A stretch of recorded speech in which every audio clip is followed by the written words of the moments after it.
Hai korang, so hari ni Zati nak share dekat korang tips macam mana nak tentukan harga jualan bisnes minuman. So kalau korang nak tahu, 7 perkara ni sangat-sangat penting sebelum korang nak start bisnes. So kalau korang nak tahu apa 7 poin penting tu, mari Zati terangkan.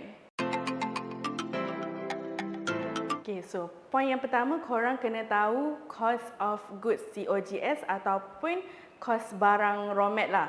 So contoh dia kalau untuk bisnes minuman kan selalunya raw mat kita maybe cawan, lepas tu air, ais ataupun powder minuman yang korang gunakan. So cost of goods ni, COGS ni dia tak termasuk dengan kos marketing ataupun kalau kita ada sewa office ke ataupun logistik. Kalau korang dapatkan MOQ tu, baru kita dapat kurangkan lagi harga raw mat. So lagi besar MOQ, lagi korang boleh kurangkan harga raw mat korang. Poin yang kedua, korang kena tahu indirect cost ataupun cost tak langsung. So dia berbeza sikit dengan tadi, cost of goods tu harga cost untuk barang-barang raw material kita lah. So kalau indirect cost ni pula, dia tak relate dengan yang tadi, yang raw mat. Contoh kalau kita ada office kan, kita sewa office. So kita mestilah ada subscribe wifi ke ataupun kos kita hire pekerja, gaji pekerja ataupun apa-apa je perbelanjaan dalam office, contoh apa elektrik ke macam tu. Okay, so dia tak related dengan harga barang tu.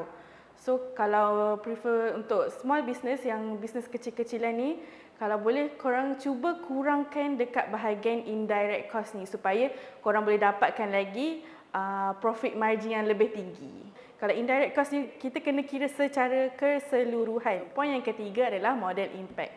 So macam mana korang nak tahu model impact ni? Korang kena tahu dulu korang punya cost of goods dan juga indirect cost. Okay, so dari situlah baru korang boleh juga decide berapa korang nak bagi diskaun untuk harga jualan minuman korang.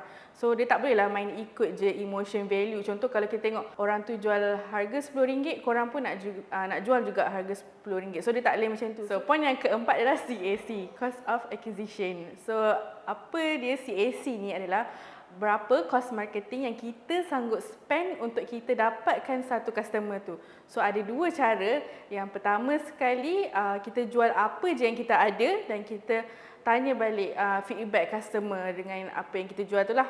So yang kedua pula adalah kita tanya customer kompetitor kita. So kita tanya diorang contohnya berapa yang diorang sanggup spend untuk satu produk tu. So point yang kelima adalah market dan margin. So kita kena tahu berapa besar kita punya market size, berapa banyak demand kita punya produk tu lah. So lagi besar market size, lagi banyak demand, so lagi kurang, lagi rendah lah kita punya margin. So point yang keenam adalah competition ataupun persaingan lah.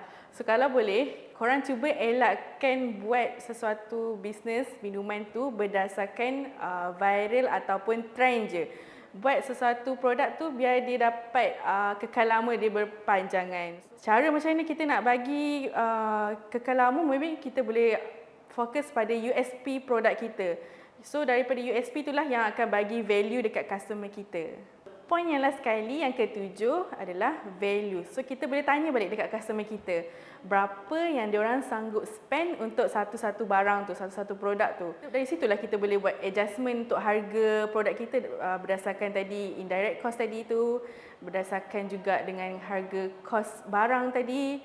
Dan maybe juga kita boleh buat macam satu kelainan lah juga dari produk kita ni dengan produk-produk yang lain. Contoh kalau korang nak tentukan harga satu produk tu, macam air coklat, mostly orang jual RM5 tapi korang nak jual RM10. Mungkin harga yang lebih tinggi sikit kan. So korang kena decide lah apa yang specialnya, kenapa korang punya RM10.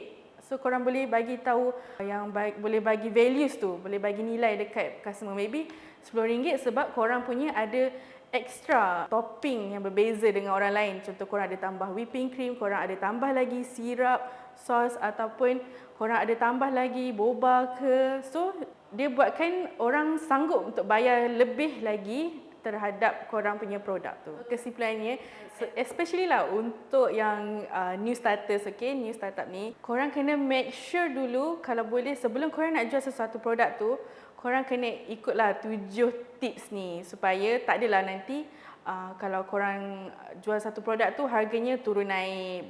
So dia taklah menguntungkan. Ataupun still ada yang dah start business tapi bila kita dah tengok balik sales report kita pun maybe dah banyak, rasa macam dah banyak sales kan. Tapi masih tak menguntungkan lagi. So dari situlah korang boleh adjust lagi.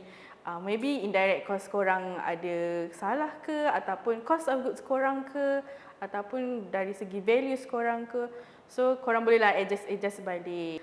So jumpa lagi untuk next content yang akan datang. Jangan lupa share, like dan komen video ni. Dan jangan lupa klik dekat bell atas ni supaya korang boleh dapat lagi notification setiap kali kita orang post video baru. So bye bye.